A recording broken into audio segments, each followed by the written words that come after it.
மதுரைக்காரங்க eating Chennai biryani எப்படி இருக்குன்னு சொல்கிறதுக்கு முன்னாடி நம்ம சேனலை மறக்காமல் ஃபாலோ பண்ணுங்கள். லஞ்சுக்கு ஒரு நல்ல பிரியாணி சாப்பிட்லான்னு தேடிட்டு இருந்தோம். அப்போ தான் புகாரி, பில்லார், யா மொய்தன்லாம் ரொம்ப ஃபேமஸ்ன்னு தெரிஞ்சது. ஆனால் மோஸ்ட்லி நிறையா பில்லார் வீடியோஸ் பார்த்தோம். ஸோ நாங்கள் ஸ்ட்ரெயிட்டாக பில்லாருக்கே போனோம். இந்த க்ரௌடை பார்த்து பிரியாணி ரொம்ப சூப்பராக இருக்கும் போலன்னு எக்ஸ்பெக்டேஷன் அதிகமாகிடுச்சு. நாங்கள் ஃபர்ஸ்ட் சிக்கன் மேட்சோ சூப் வாங்கியிருந்தோம். நிறையா சிக்கன் பீசஸ்லாம் போட்டு சூப் செம்மையாக இருந்துச்சு.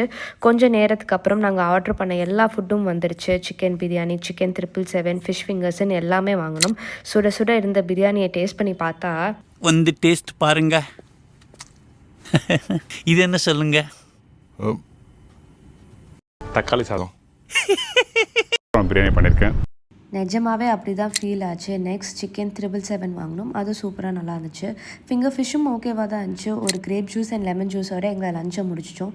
மேலே கீழே எங்கே பார்த்தாலும் கூட்டமாகவே இருந்துச்சு. இந்த ரெஸ்டாரண்ட்டுக்கே எவ்வளோ ஹைப்புன்னு தெரில.